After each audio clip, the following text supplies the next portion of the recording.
Good morning, everyone. Thank you for joining us in the series of talks promoted by the United States Spiritist Federation every Saturday morning at 11 a.m. And my name is Tanya Schwartz, and I have the honor today to present our special guest, Alex Alves, who will be talking about the Know Thyself. But before we turn it over to Alex, let's do our opening prayer. Thank you, spiritual friends, for being with us this morning. Please involve us in your love, your blessings, and especially our speaker, Alex. Inspire him to bring the lessons this morning for us to take advantage of every word and put in practice in our daily lives. So be it. So before we say an official hello to Alex, we are going to present and a little bit more formally so everybody knows a little more about Alex. So Alex Alves is a dedicated worker and general coordinator of the Plenitude Spiritist Society in Orlando, in Florida. He's a former board member of the Spiritist Federation of Florida and has been very active in the American Spiritist movement in the last 15 years. Alex has been also a great contributor at the work of the United States Spiritist Federation as one of the financial auditors and a speaker. So, hello, Alex, how are you doing today? Good morning, Tanya. Good morning to all of our friends which are joining us through the internet right now. Thank you so very much for this invitation. I'm feeling just great, just because we have the opportunity to be here together this morning. Thank you so very much. Thank you for being with us. It's a very an honor to have you and to listen to the lessons you prepared for us. So before we turn it over to Alex, please remember everyone to write questions and send to us because after the talk, Alex will be a few more minutes answering questions and comments. So please make sure to interact with us. That will be a great opportunity for us to be together a few more minutes. So now it's with you, Alex. Thank you for being with us. Well, thank you once again, Tanya. I just would like to make a remark before we start. I'm not a special guest. I'm just someone just like everybody else, which is joining us today. Well, we have a wonderful opportunity to be learning more and more about the Spiritism. Every time that we have an opportunity to give a talk or to give a study or participate in a group like that, we have an opportunity to review our notes, our knowledges, the information that we have. We have the opportunity to reflect on what we're reading and preparing. So actually, it's my honor to be part of this study this morning, which I really thank the United States Spiritist Federation for this invitation. And I think that was very kind of a proper that we left this message at the as our first screen. What is Spiritism can do for us? Because I was going to start just saying exactly what I said. When we have someone invited to be giving a talk or something like that, it's important to remember that we are not here to give lessons or lectures as experts in Spiritism. We are all learners. We are all in the same boat. We are all in the same pathway. And we are always students on this universe. And we are always students on this journey, on this earthly journey that we are living today. We always can learn more. It doesn't matter how many times we have read the Spirit's book or the Gospel according to Spiritism. Every time that we go back to it, we have an opportunity to learn more and more, or see a topic under a different point of view or perspective that we haven't noted or we haven't seen it before. So I would like you to thank once again, the United States Spiritist Federation for the opportunity and to learn a little bit more. Well, I left this question over here because Spiritism can do a lot of things for us. Actually, one of the most important things, on my perspective, that Spiritism can do for us is to help it to find the answers and to refolk ourselves, answering some of the most fundamentals and, I would say, ancient questions on the humankind, which are basically who we are, where we did come from, and where I'm heading to. So that's one of the most important things that Spiritism can do for us, because it can give us totally different perspectives and totally different ideas on what to expect on the lives that we have. And with the answers that we get from the enlightened spirits, the Spiritism help us to open our minds and hearts to our true selves. So as we know the true selves of us, we go to another journey, which is knowing ourselves, or to know thyself. Once we go through this journey, we're going to be reaching another level, another thing also, which I call empowering the self. Because once we know ourselves, once we know the challenges that we have ahead of us, we will be taking control and we're going to be in charge of our lives. So, how do we reach that? How do we go through this journey? Well, first things first. I was mentioning and I was talking about the questions that we can answer, that Spiritism can and answers to us. The very first question is, what are we? Just note that I'm not asking who we are. I'm asking what we are. So, and the answers that we have here is, we are immortal spirits created by God. And as we can see in the Spirit's book, in the question 76, the answers from the enlightened spirits is, spirits are the intelligent beings of the creation. They populate the universe beyond the material world. So we are immortal spirits created by God. Where did we come from?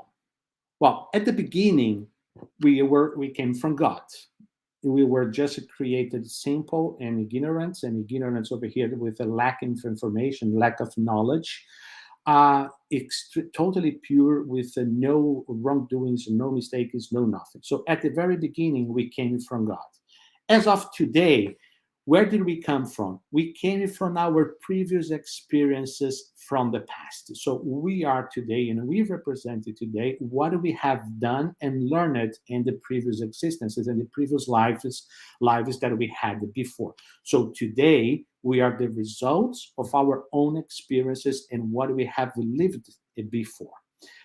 But based on that, where are we heading to? Based to Spiritism, and according to the enlightened, from the information from the enlightened spirits, we are heading to perfection through the multiple experiences and the multiple lives. And how is this so?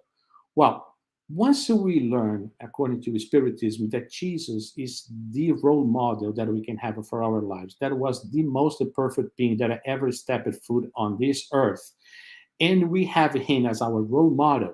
If we compare ourselves to Jesus, it makes very clear to most of us, at least for me, that I would need a little bit more than just 1 or 2 lives before I can get closer to Christ.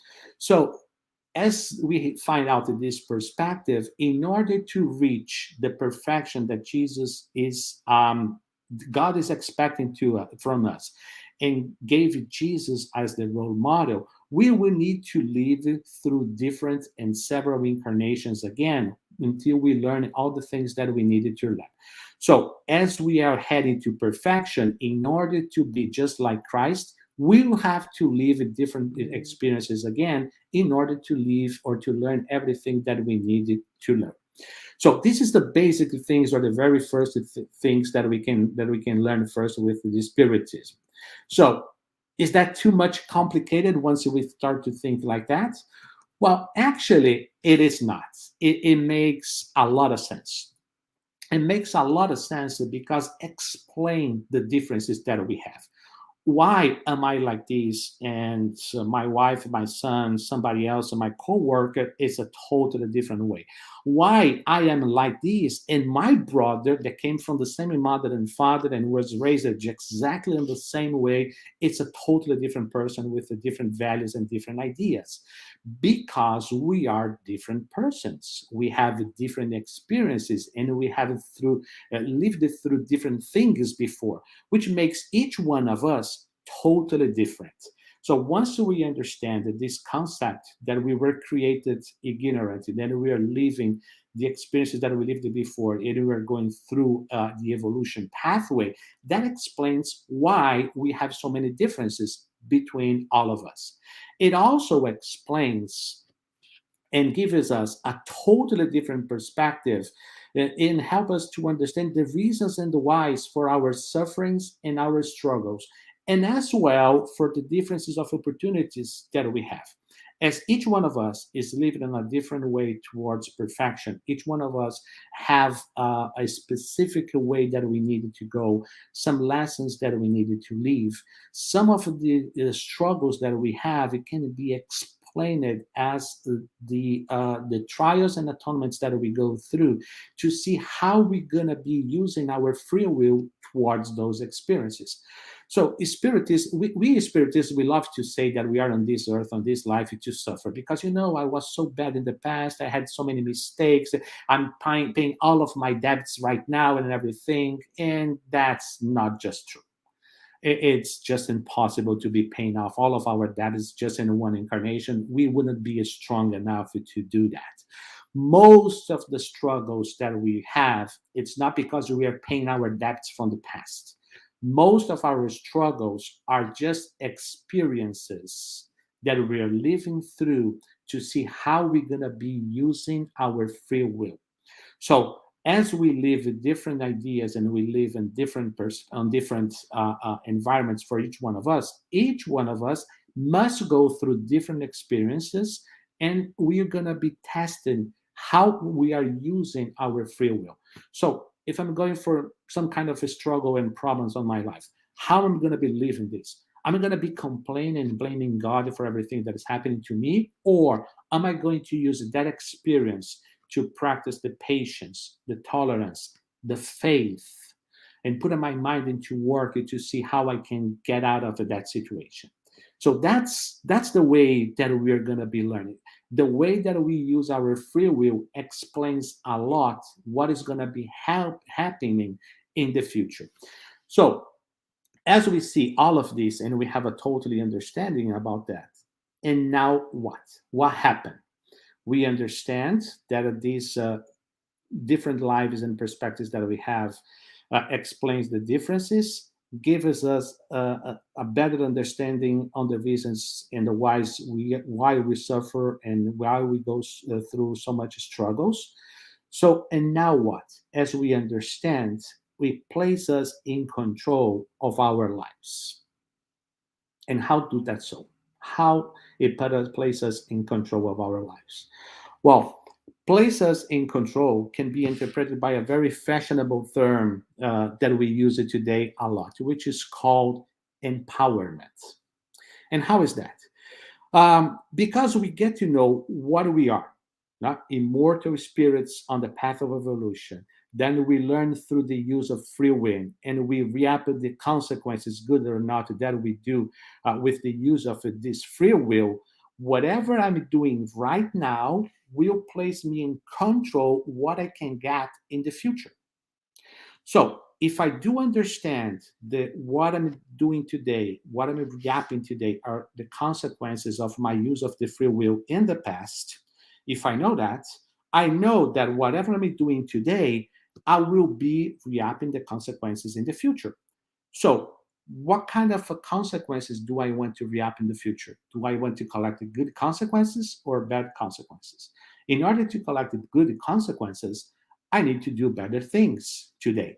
So, in order to have a better life in the future, I am responsible right now for whatever I'm doing to get better things for myself. to use my free will on a better way, on a more inspired way, that will grant me in the future a much better consequences for my actions right now. So if I know that, I can no longer blame God or the government or my wife by my problems. I am the only one to blame is just myself, because now I know better. Now I know how to behave. Now I understand the consequences of that. So in order to exercise this control, it's not enough to know what we are, immortal spirits. But most and more important, it's necessary to know who we are, our characteristics that defines our individuality. Because what we are, what immortal spirits, the who is the individuality. That's what we need to know so deeply inside of us, so we can make the changes and the corrections on our behaviors and our pathway. And how can we start to do that? Is that much difficult? No, it's not much difficult, but it requires courage. And why it requires courage to know who we are? Because most of the time, we are much more connected to the external than to the internal. We are not facing ourselves internally as we were supposed to do or we were expected from us. Nowadays, with the lifestyle we have, we are much more focused on the external than on the internal. We strive for external approval, but we forgot about our internal improvement. We are much more concerned with people think about us, looking externally, on what do we think about ourselves, looking internally, looking to our hearts, to our minds, to our feelings, to our reactions, to our instincts. We are much more concerned what we are saying to the people outside of the world, or showing people outside, than what we are seeing inside of us. And why that happens? Maybe sometimes because we're very afraid of what we can find inside of us. We look outside as we are afraid on what we'll find inside ourselves. So as we know deep inside, because our consciences, it doesn't lie to us. We try to make our conscience a fool, or make fool of ourselves, but at the deep end, we know who we are, and we are afraid of what are we going to be find out. So that's why we're running out towards the external, so we don't have to face the internal inside of ourselves. What is the solution that we have to avoid that? Schedule more meetings with ourselves and less with the others, less with the outside, less with the external. Let's try to take some times and look into ourselves, so we can really find and face what we needed to change in order to take a really good control on the outcome of our lives, in order to be really empowered and be in charge of our own future. The future that we're planning for us in the next 2 or 3 incarnations is being planned and prepared as we speak today. It's not up to God. It's not up to the government in 2 or 3 incarnations. It's not up to the wives or family that I'm going to be having in 2 or 3 incarnations. It's up to what I'm doing right now as of today. It looks really, really weird. It looks really, really strange. And actually, there is a talk, not a talk. There was an interview that was given by Dr. Alberto Almeida on one of the Fabi TV's programs. They have a channel in YouTube, and there was an interview that he was giving to um, Geraldo Campati, if I'm not mistaken, and he was talking exactly about that. He was talking about how we are being running away from ourselves. Everything that we do today, it's for now. Everything is go, go, go, go. All the results that we have, that everything that we're doing, it's for immediate results. It's just everything is for yesterday. emails, social media, work, the results that we'll be requiring for the immediatism of the things. Even us, when we want to do something, we cannot wait in line. We don't have patience to wait in line anymore. Before we leave home, we get into the apps when we schedule our place on the lines for whatever restaurants that we are going over now. We don't have patience to wait anymore. Everything is in a rush. Everything is in a go, go, go. With that, we are disconnecting from our essence as we are always in a hurry. We are not reserving any time for ourselves. We are not making a space on our daily agenda or calendar or something like that that we can stop and reflect. 2 minutes, 5 minutes, whatever.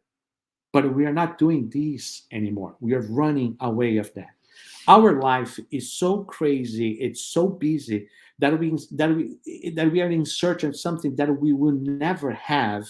That we make appointments with ourselves and we arrive late or we miss it. I make an appointment with myself and I get late to that appointment, or I just don't go. And how does come? We commit ourselves with a few hours of a reflection, a reconnection, a connection with the divine, and we don't do it. Today, I'm going to go to the church. Today, I'm going to dedicate half an hour to read a book. Today, I'm going to dedicate 15 minutes to be talking with my wife and my kids. Today, I will be doing a meditation, 5 minutes meditation. Today, I'm going to be doing that. But our life is so busy that we are, something, I didn't have the time. No, I passed it. I forgot. No, I'm so tired. I'm not going to the church tonight. And no, something going on. I got an invitation to do that. And we make these appointments and we don't show up. We are neglecting ourselves. We are forgetting about ourselves. That's why it requires courage. It requires courage to take and assume control in our lives and destiny. But to assume control and make the proper changes, we must know thyself. Why do we need to know ourselves? Why do we need to know what's going on with us? Well, one of the questions, one of the most, I would say, mentioned questions in any studies that we do is the question 919 on the Spiritist book. And this question is in the part 3, Moral Perfection, talking about exactly self-knowledge. And the question goes like that. What is the most effective method for guaranteeing self-improvement and resisting the attraction of wrongdoing? And a philosopher of antiquity once said, know thyself. That phrase, know thyself, it's attributed to Socrates. And who said that, who gave that answer as one of the enlightened spirits in the Spiritist book, was St Augustine. But let's go back over here. Most effective method for guaranteeing self-improvement. So here we already have one of the whys of this, of the importance of the know thyself. Once we know thyself, once we know ourselves, we can guarantee self-improvement. Why we can guarantee self-improvement? Because we will find out what's wrong with us. On our values, on our attitudes, on our behavior, whatever. But once we know ourselves, we're going to be looking into our wrongdoings, opportunities, and we will be invited to change them. So one of the importances of the knowing ourselves, it guarantees self-improvement. Once we start a self-improvement, we're going to be resisting the attraction of the wrongdoing. So these are the whys, because it will guarantee me to be stronger towards the challenges that I have or the attractions of doing something wrong. And once I dedicate myself for some time to that, I will be guaranteeing a self-improvement. And in order to do that, the answer is know thyself.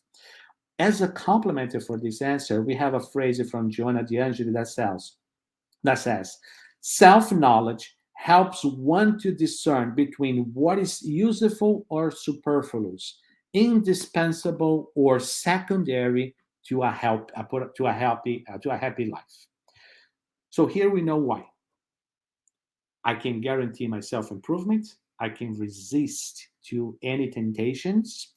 And I also will be more prepared to discern what is useful, what is superfluous, what is important, and what is not important to me.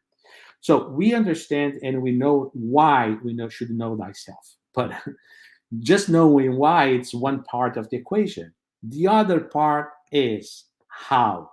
How do we go through this process? How do we learn? How do we go dive deep inside of ourselves to extract the information and the knowledge that we have to have about the needs, the things that we need to change inside ourselves? Well, that's another part of the same question of the Spirit's book. On this same chapter, on the continuation of this question, Allan Kardec asked it, because we have the question 919. Then the 919A, it's an extension on that. Okay, we understand and we fully admit the wisdom of this saying, but a self-knowledge is precisely what is the most difficult thing to achieve. How can we acquire it? Allan Kardec, he was a genius. He was, well, first of all, he was an educator. And as an educator, he was always looking for the right answers, the right questions in order to get the right answers. And once those answers made sense to him, he would explain that in a way that would make sense to ourselves as well. So if you look into the Spirit's book, all the questions and the answers that we have, it's designed, it's structured in a way that we can always understand the logical and the reason of the questions and the answers that we have. And actually, that's exactly that. Okay, I love the idea. I got to know myself. How do I do it? That's the important part. Because as we want to do something practical, we need to do how to do it. And the answer that comes is asking questions to ourselves. I'm not going to go through the entire answer from St Augustine because it's about 3 pages on the Spirit's book. I'm just going to be extracting a few topics, and I'll be reading a final phrase that Allan Kardec wrote at the end of these answers. But this will give us an idea how we should be doing this process, how we should be conducting ourselves on this process to know ourselves. First of all, we should be asking questions to ourselves. I'm the one who should know all the answers about myself. So here's the thing. Today, have I done anything that I could had hurt someone? Did I say something that I wasn't supposed to? Did I do something that I wasn't supposed to? Did I deliberately need not help someone that was in need for something?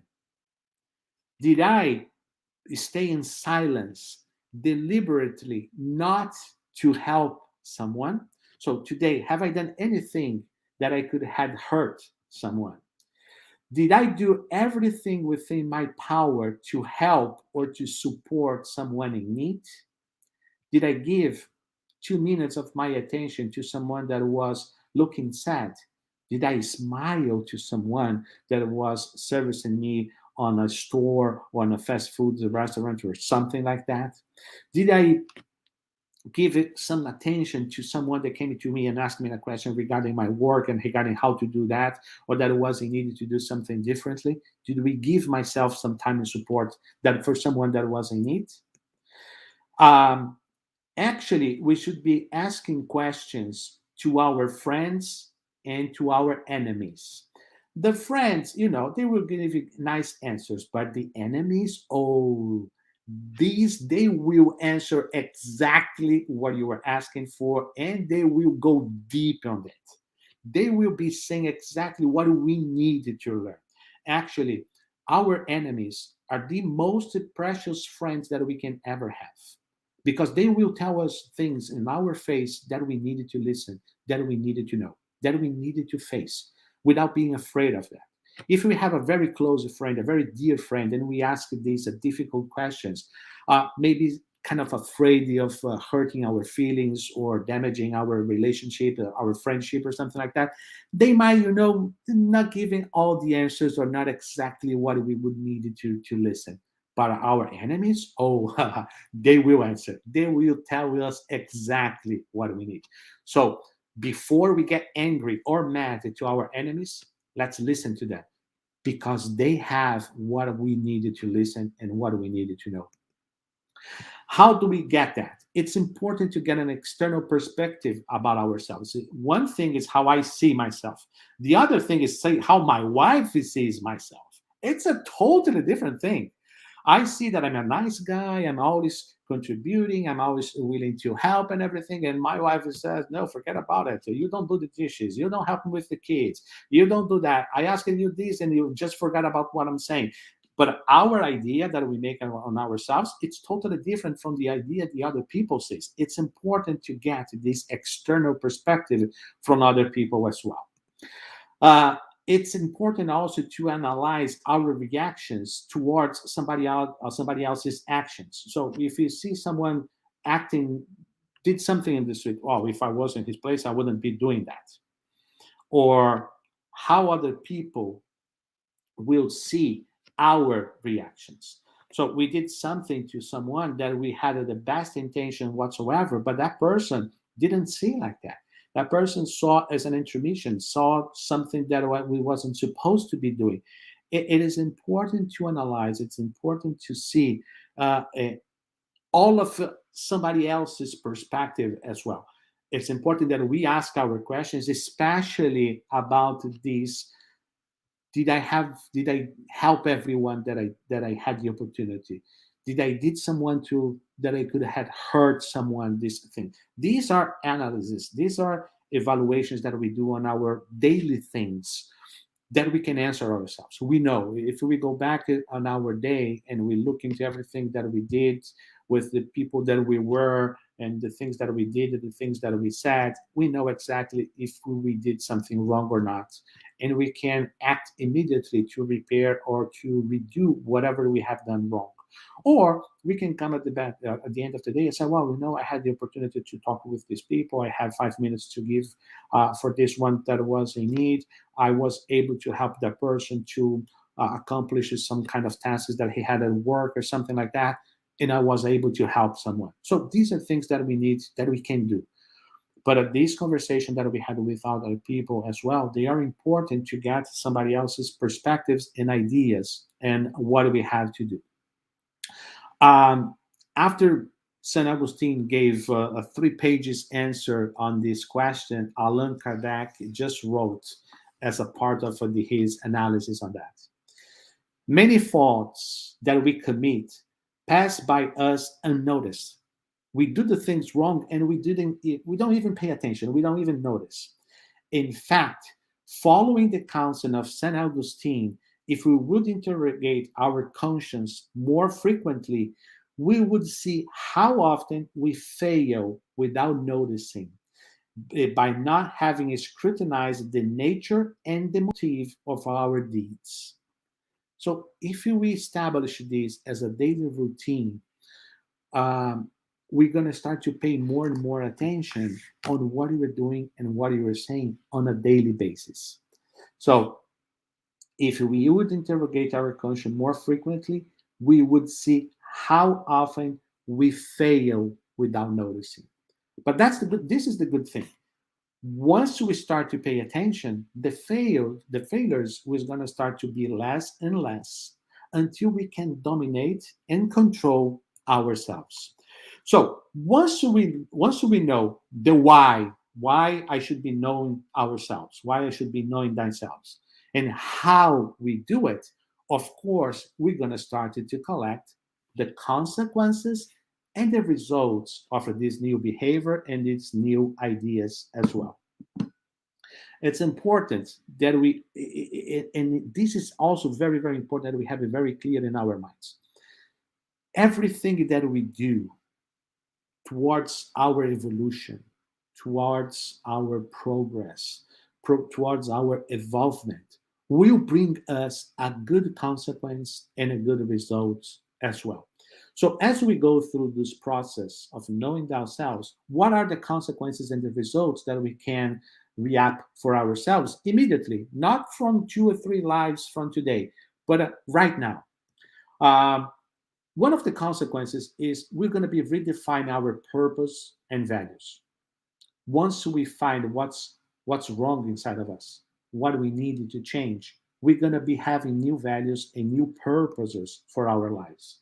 So as I understand my life as an eternal or never ending evolutionary process towards the spiritual life and the material life, so from now on, how do I see life for the next 30 years or for the next 3 incarnations? The things that I'm doing, planning, sowing today are the things that I'm going to be reaping in the future. Am I thinking just for the next 30 years and forgetting about what's coming after? Or am I doing the things thinking on my next 2, 3, 4, 5 incarnations? That gives us a totally different perspective. And why is that? If I'm just thinking for the next 30 years, if somebody does something bad to me at the work, I will just beat the guy up. And I don't care. And if I have to be mad or to be something or to be something, being doing something against the person in order to prejudice or to bring some harm or damage to that person, I will do it. But once I start to think on Jesus' role model and Jesus' lessons and what I'm going to be reapping for the next 2 or 3 lives, if somebody does something wrong against me or bad against me or something that are going to be bringing me some trouble, what is my first reaction as per Jesus' teachings? First, give it the other face. Second, forgive. Third, looking for the good things that that person has. Because make no mistake about it, no matter how bad we are, we always, always have good things inside of ourselves. So that gives us a different perspective. As I forgive and as I move on, I'm not collecting, I'm not sowing right now a discord or an enemy that I will have to face in 2 or 3 incarnations in the future, maybe as our own son. So once we start to change, we're gonna have a different purpose and a different values on our actions. Under this new perspective, is this really important? To be challenged at work, to be challenged in something that we are facing in our lives. Is that really important? Underneath this new perspective, what is really important? What is really important? The really thing that imports, what is really important in our lives is to understand that now we have a purpose, the evolutionary process, that we know how to go through that, knowing ourselves and making the changes that we are supposed to be making in order to get a better future for us, in order to be in control of our lives. That is what is important for now. We got a new perspective, we got a new values coming up. That, as we redefine the purpose and the values, that's what's going to bring us a lot of changes immediately as we speak right now. Changes that, because if I want different results, I got to do things on a different way as well. I heard that from someone a couple of years ago, some time ago. I'm not saying, I'm not sure if I would be able to say that exactly in English, the correct expression, but the definition of insanity is trying to do the same things over and over and expect different results. That's the definition of insanity. If I want different things, I gotta do. If I want different results, I gotta do things on a different way. If I'm keep doing the things exactly like that, but I'm expecting some changes, it's not gonna change. That's how we define insanity. If we need changes, we need to do things differently as well. As we go through changes, we're going to be doing things on a different way. That will bring us what we call mental maturity. Because as we understand life is full in purpose and its main aspect is immortality, I'm going to start to think on a different way, on a different perspective, on a different point of view. As I think better, I'm going to have a better understanding on a life it really is. As I acquire a mental maturity and I think better and I think more, a better thinking will bring us better choices, and better choices will bring us better consequences. Once we start to better thinking, we're going to be overcoming our instincts. So the instincts will not dominate our actions and reactions anymore. Our feelings will. Because the instinct is something that we react right away once we face a certain situation. But once we start to have a better think, a better understanding, and I can make better choices, the feelings, the sentiments will overcome the instincts. And I will start to think, is this really important? Do I have to go into this fight in order to achieve that? Or can I just retreat myself, calm down, relax, give some time, and look for a different way? That will change our way because that will empowering ourselves. Once we reach that state or that stage, we are in control of our lives for the future because we will no longer acquiring new habits to ourselves. We're going to be using our free will on a certain on a such a way of logical analytics, feeling based, not instinctive based, that the consequences that will be collected in the future are just the good ones because we're going to be making good choices based on our moral maturity. So once we go through this process of knowing ourselves, we know exactly what we needed to change. How can we going to be facing these things? And then we're going to be in charge of our lives. That gives us a totally different perspective on what we can find from life and what we can collect from this life and from these experiences. And before Tanya just sent me a note saying that I'm talking too much, let's just start to go to our final words on this study. And these are the final words that I would like to leave you guys with today so we can all reflect and think about it over the next few days. So, one of the things that I would like to bring to our attention is Spiritism brings the most fundamental answers for the questions that we have from humankind, or answers the most fundamental questions from humankind. Spiritism answers what we are, but we answer who we are. That answer, it comes from us. That answer, who we are, we need to reflect on it through the know thyself or the self-knowledge process. Once we have that answer, it helps us also to understand our purpose on this life. The purpose is to live the experiences using our free will to learn and to grow with these experiences. And finally, the self knowledge brings the understanding on our biggest challenges and growth opportunities and what we needed to reach to reach the moral and the spiritual evolvement.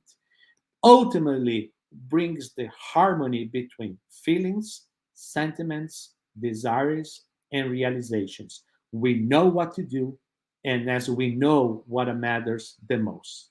The self knowledge will show us the main points to improve on our behavior. And once we reach these improvements, then we're going to be able and we're going to be ready for a new life, for a new future, for a new outcome in order to be in control of our lives. So, for your attention this morning, I would like really to thank you guys to being with us again. It was such a pleasure, such a wonderful opportunity, such a wonderful time. And if you guys have any other question, Tanya will answer that. She's great. She knows more than I do. Well, like you said at the beginning, we're all learning together. So that's what we're doing here, right? To bringing the points to share, to learn, to debate, and help each other get into this process. Thank you so much, Alex. It was so, it brought to us really the points that we all need to think every day. It's an everyday exercise, right? We can't just imagine that we wake up tomorrow and know all the answers and know ourselves completely. It's really a process, right? Yeah, it's I would say it's a never-ending process.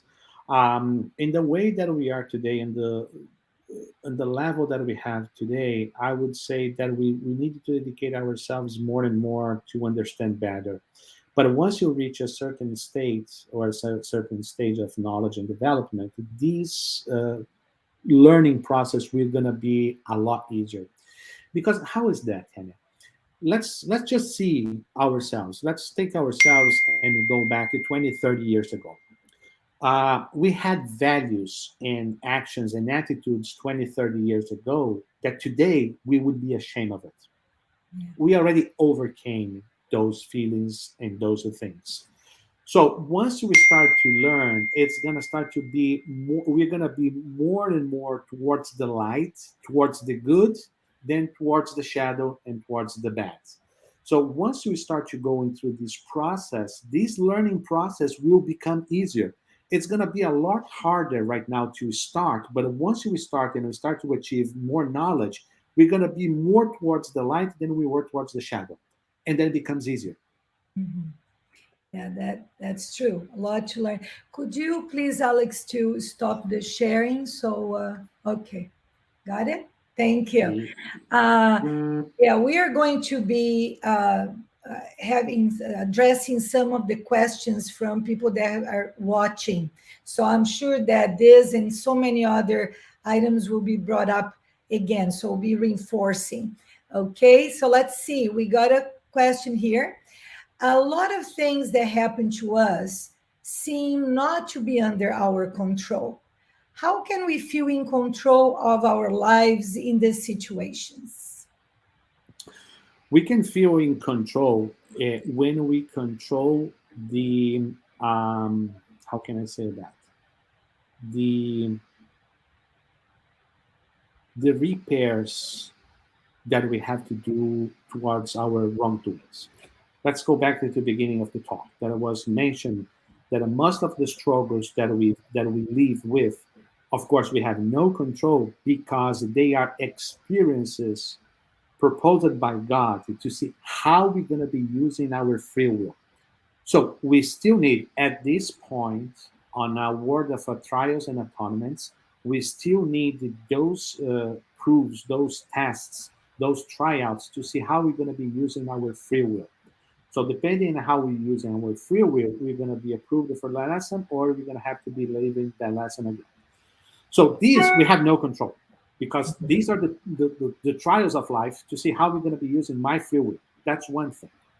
The other thing, I'm I suffered someone in the office on my coworker did something really bad to me, and I could have the opportunity. I don't know, maybe get revenge or maybe get this guy to be fired for um, something that I created for him, a situation that I created for that person, so that person can be fired because I don't like her. That is something that I can be in control Mhm. because this is something that myself I took the initiative. I let my anger dominate my feelings, and Mhm. my anger actually acted on that. That I can control. That I can be in charge. Yeah. What's going to happen? I'm going to be getting this guy fired.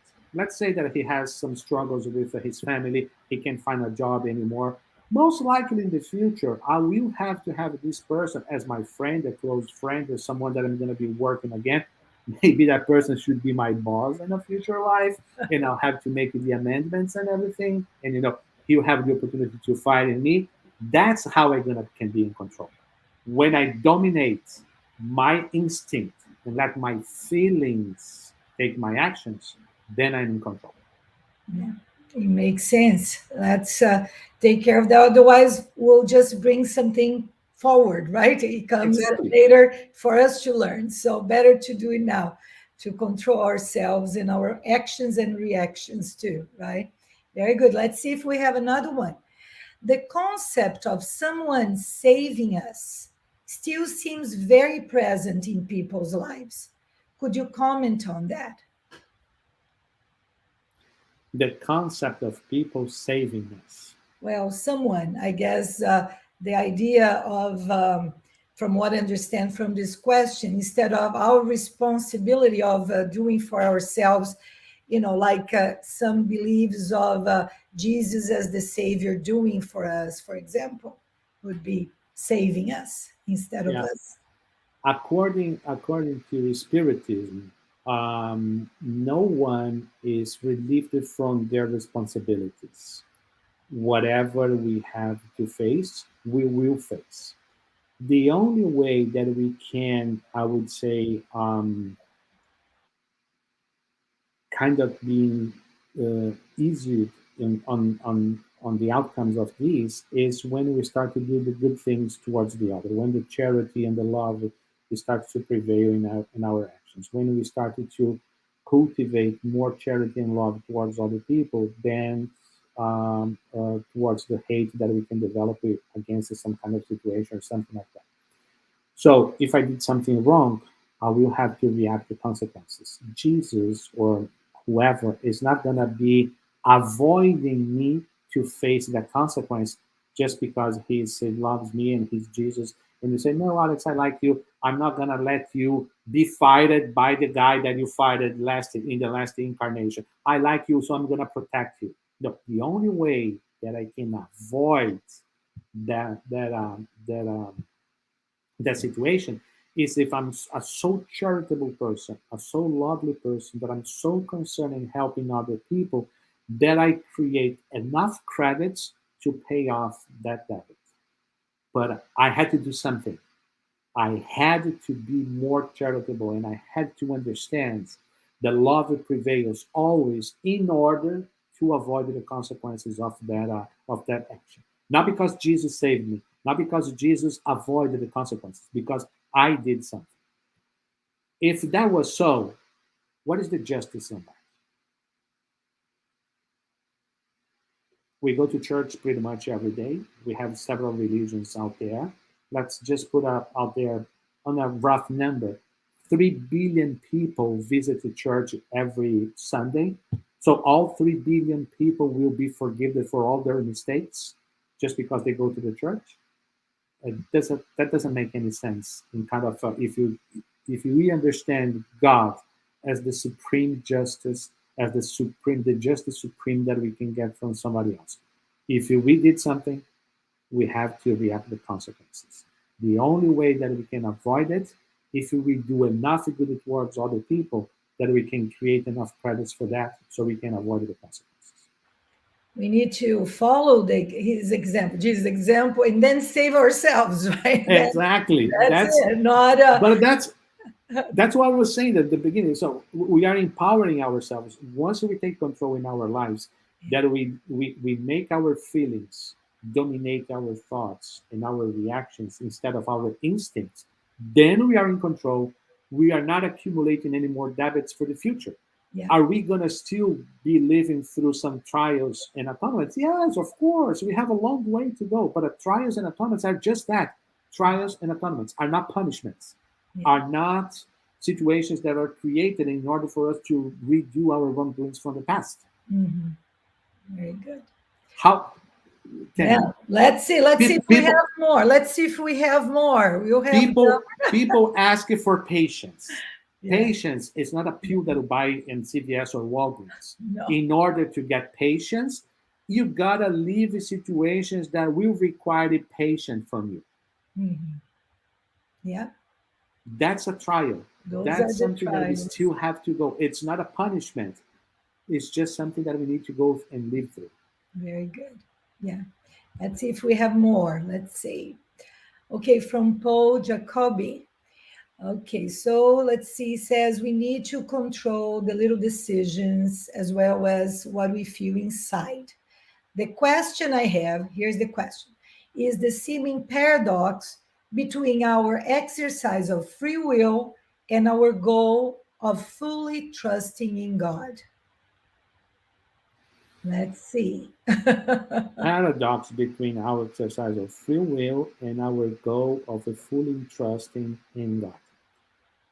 Um, we should be always fully trusting in God because He knows what is better for us and what we need to know in order to reach our evolutionary process. So, all the trials and the atonements that we go through are the exercises that we need to go as per God's ideas and choices in order to fulfill the evolvement process that we needed to reach. So everything that we go, all the struggles that we go, that we are just testing how we're going to be using our free will. This is something that we should be trusting in God. There is no paradox in about the use of free will and trust in God because once we are given a lesson or a situation that we must go through, our free will guide us through the process.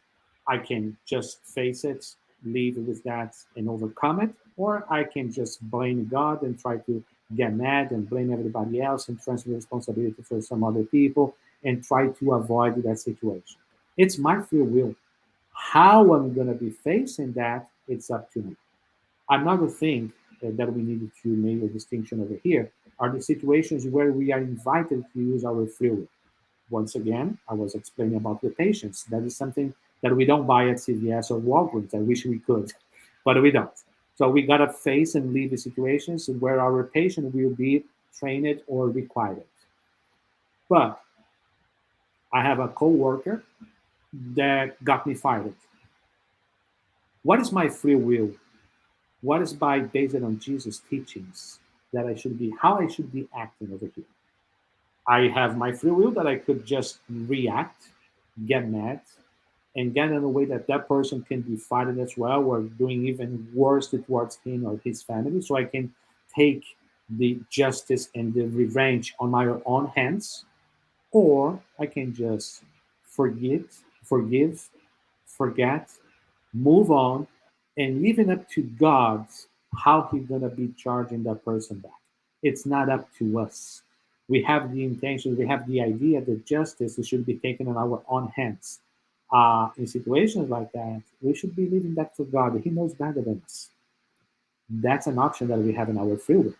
So if I use my free will on a um, proper way, I'm gonna not gonna be reaping consequences or collecting more debts for me in the future.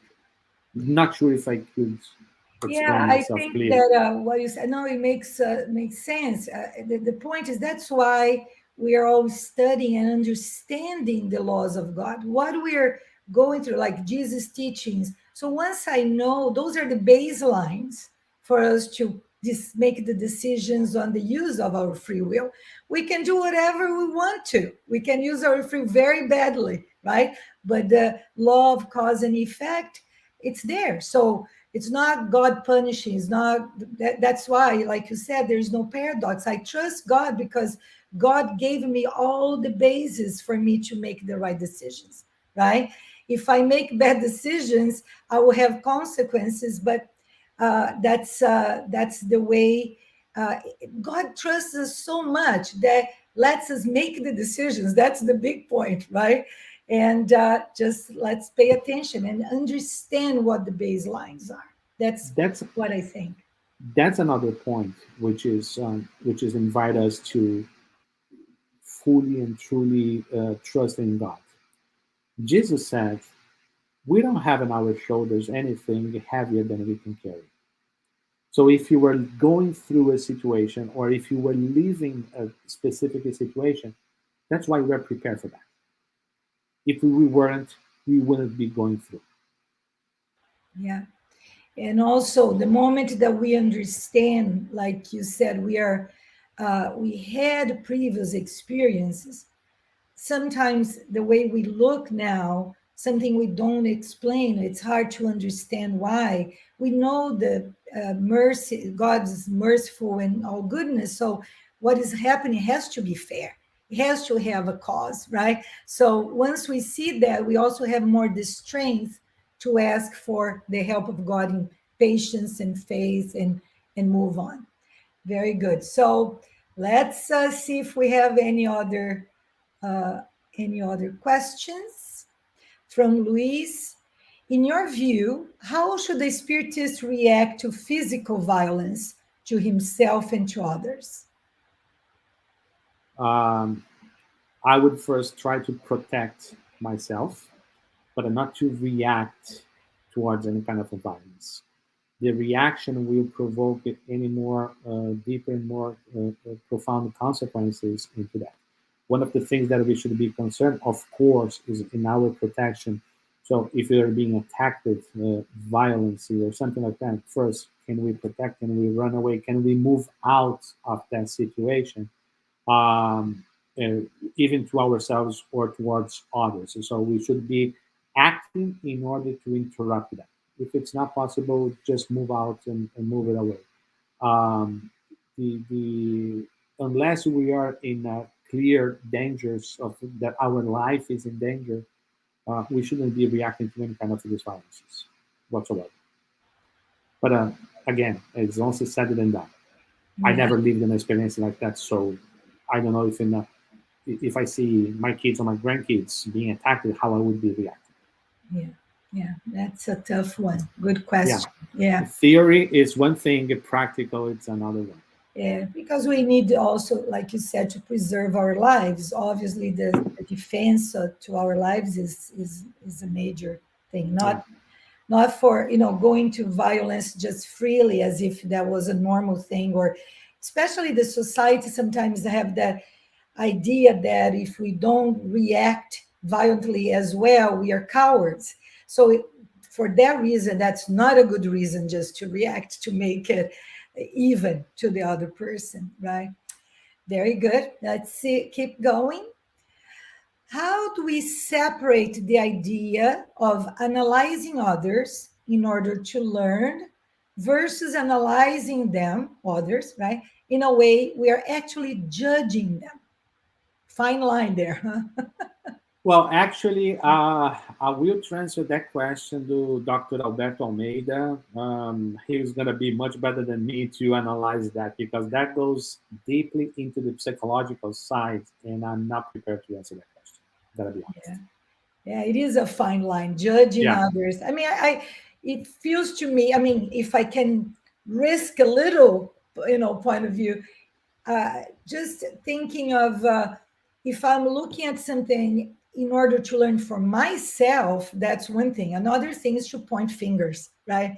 yeah. And saying, oh, you're doing this, you're bad, or whatever. So I guess that's the minimum we can say right now. But I agree. Let's ask the specialists on those those questions. Very good. Okay, moving on. How can I try to know myself in a proper way? Meaning, can't I just believe I'm better than I am based on my own pride without realizing it? That's a good one. I Well, can but say yes. and actually, it's the answer is right there, based on my pride. Do I trust on my pride? I don't. I don't trust on my pride because my pride it's trained just to look in the good things that Alex does, not the bad things. Yeah, yeah, it's good. Yeah, so we have to be very aware, right? I mean, again, going back to what are you relating to? What is our baseline, Yeah, right? If I'm based on myself, and I mean, I'll never improve because I'll just keep thinking I'm right. This is the best, and everybody else is wrong. So, yeah, very good. Let's be careful with our pride. We learn how to behave in society properly or as expected. Do you think we become good in using the right masks to pretend being what we are not? Oh yes, we are specialists. We are specialists in using masks all the time, especially with the social media today. Social media is the perfect reflection of the masks that we want to put up for other people to see. Uh, it's uh, Mhm. Social media has quite a few good things. It helps us to keep in contact, for example, with our family that are far away, kids, grandkids, parents that live in other countries and other states and everything. That's a really good thing. We can touch bases, we can see pictures, we can uh, be part of their lives on that way. But also, there is a huge amount of people out there that are using social lives to sell a lifestyle that they don't have it, that they Mhm. would love to have it, and that's the masks that they are putting up on. So we became kind of a pretty good in using our masks to pretend to be something that we are not. Yeah.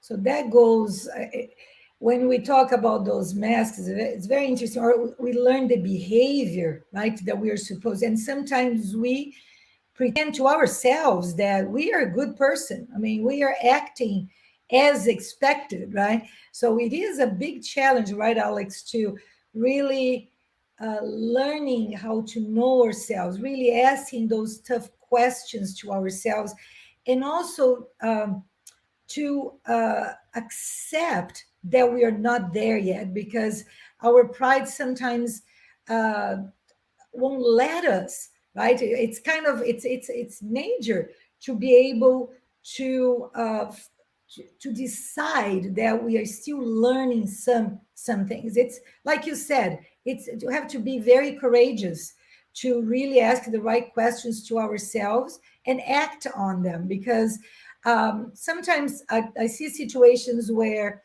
we learn being angry is not nice, to be to have anger.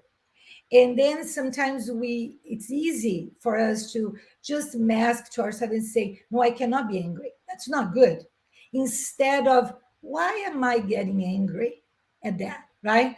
Why Yeah, is that causing myself to feel that way?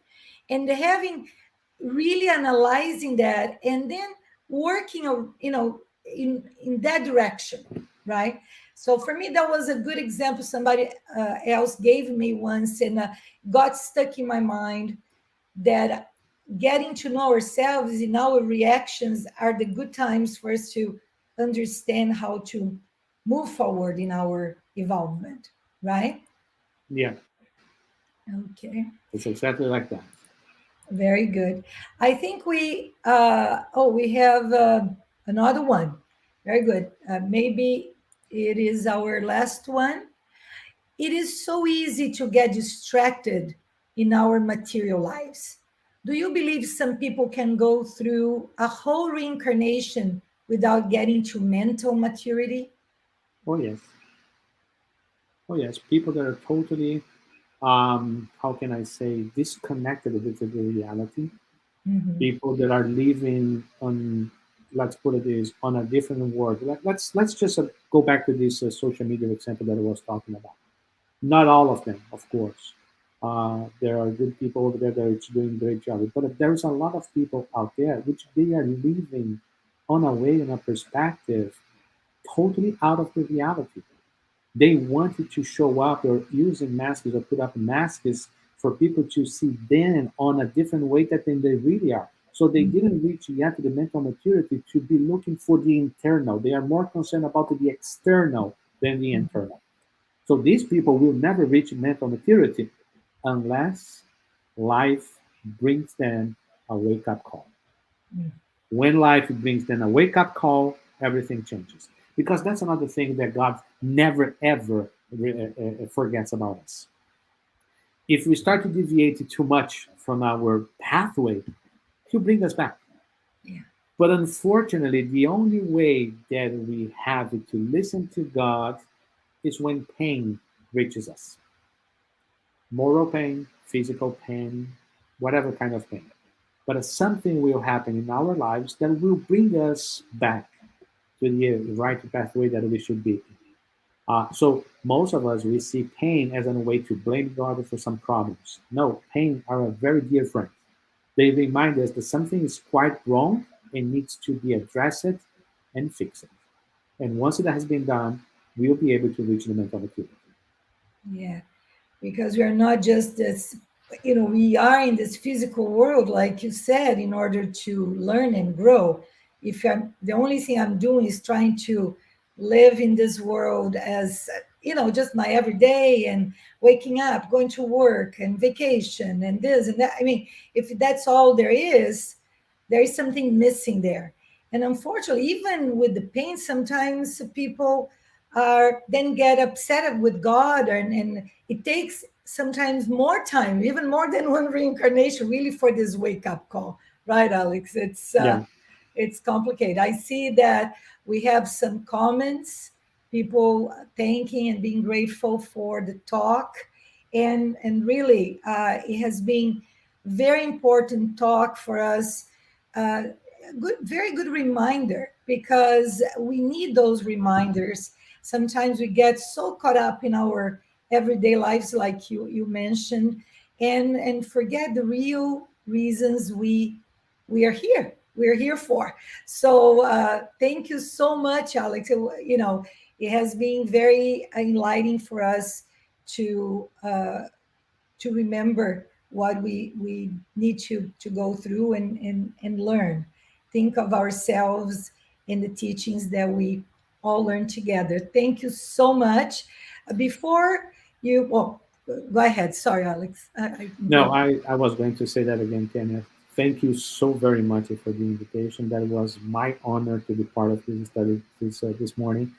And I'm the one who has to thank you because, again, every time that we prepare ourselves Yeah. to give a talk or something like that, it's an opportunity to go back, study a little bit more, and learn a little bit more. And every time that we look into the certain subject, we're going to be taking a different perspective and a different lesson that we haven't seen before. So I'm the one who has to thank That's true. So please stay with us, because we are going to be inviting now everyone for next week, our Saturday, every morning, every Saturday at 11 a.m. We have a friend, a speaker, a special guest. Everybody is very special friends for us. There we go. I know you said not special, but you. Uh, anyway, next week we're going to be presenting Kirsten DeMello from Baltimore, and that will be October 16th. She'll be talking about attainment of the self. So we continue to talk about this need of ourselves, thinking about ourselves, learning about ourselves. So don't miss next week. And before we end, we're going to ask Alex if you can please do our say our final prayer for the morning. Yes, with pleasure. So let's take this moment and close our eyes.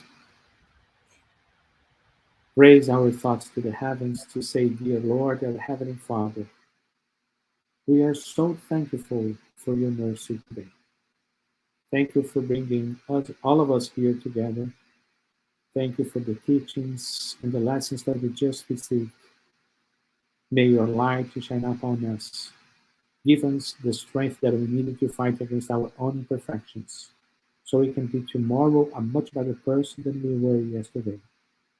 May the lessons that we just received find a place in our minds and most especially on our hearts, so we can use that as a new way, a new beginning, a new life towards perfection. And so be it. Thank you. Thank you.